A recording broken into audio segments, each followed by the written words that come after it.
Hello అండి అందరికి recent గా ఎన్టీఆర్ గారు దేవర సినిమాతో 500 కోట్లు కొల్లగొట్టడం జరిగింది. ఈ విధంగా చూస్తే మున్ముందు మరికొన్ని రికార్డులు కొల్లగొట్టే దిశగా మన ఎన్టీఆర్ గారు దూసుకుపోతున్నారు. ఈ సినిమా బ్లాక్ బాస్టర్ హిట్ అయింది. కొంతమంది యాంటీ ఫ్యాన్స్ మాత్రం ఈ సినిమా అస్సలు బాగాలేదని రివ్యూస్ కూడా ఇవ్వడం జరిగింది. ఈ విధంగా చూస్తే ఎన్టీఆర్ గారి ఫ్యాన్స్ యాంటీ ఫ్యాన్స్ కి మంచి కౌంటర్ కూడా ఇవ్వడం జరిగింది.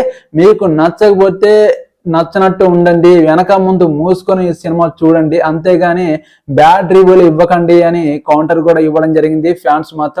ఫ్యాన్స్ మాత్రం దేవర సినిమాని కలెక్షన్ పరంగా దూసుకెళ్లేలా చేశారు.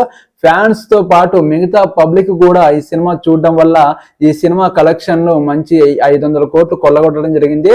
మంచి పాజిటివ్ రెస్పాన్స్ కూడా రావడం జరిగింది. ఈ విధంగా చూస్తే ఈ సినిమాకి ప్లస్ పాయింట్ అయిందని చెప్పొచ్చు. ఈ సినిమా తర్వాత నెక్స్ట్ పార్ట్ 2తో మన ముందుకి నెక్స్ట్ ఇయర్ లో రాబోతున్నారు. ఆ సినిమా మీద కూడా భారీ అంచనాలు నెలకొల్పి ఈ సినిమా ముందుకు దూసుకెళ్ళింది కనుక ఫ్యాన్స్ అందరూ గట్టిగానే ట్రీట్ ఇవ్వడం మొదలు పెట్టారు. ఇప్పుడైతే ఎన్టీఆర్ గారు మరి నెక్స్ట్ ప్రాజెక్ట్ కూడా మొదలు పెట్టబోతున్నారు. ఈ విధంగా చూస్తే ఫ్యాన్స్ కి ట్రిపుల్ ట్రీట్ ఇవ్వబోతున్నాడని నాకైతే అనిపిస్తుంది.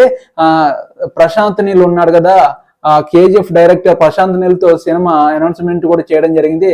ప్రశాంత్ నీల్ మళ్ళీ కొరటాల శివతో పార్ట్ 2 దేవర పార్ట్ 2 కూడా అనౌన్స్మెంట్ కూడా చేయడం జరిగింది. ఈ రెండు సినిమాల్లో త్వరలో సెట్స్ మీదకి వెళ్లే ఛాన్స్ కూడా కనిపిస్తున్నాయి. మీరు ఎన్టీఆర్ ఫ్యాన్స్ కూడా కొంచెం జాగ్రత్తగా గుర్తుపెట్టుకోండి. ఫ్యాన్స్ సినిమా హీరోలకే కాదు, మాలాంటి వాళ్ళకు కూడా ఎన్టీఆర్ ఫ్యాన్స్ సపోర్ట్ చేస్తారని నేను అనుకుంటున్నారు. కొంతమంది అయితే పబ్లిక్ హీరోలకే సపోర్ట్ చేస్తారు, మిగతా వాళ్ళకి సపోర్ట్ చేయాలని నాకు అనిపిస్తుంది. మీరు ఎన్టీఆర్ ఫ్యాన్స్ అయితే ఎన్టీఆర్ ని అభిమానించే వాళ్ళైతే మాలాంటి పబ్లిక్ ని కొంచెం సపోర్ట్ చేయండి, ఆదరించండి, నా ఛానల్ ని సబ్స్క్రైబ్ చేయండి. ఎన్టీఆర్ గారు మరిన్ని సినిమాలతో మంచి సినిమాలతో చేసి ప్రేక్షకుల్ని అలరించాలని కోరుకుంటున్నాను. ఓకే ఫ్యాన్స్ అందరికీ ఓకే బాయ్.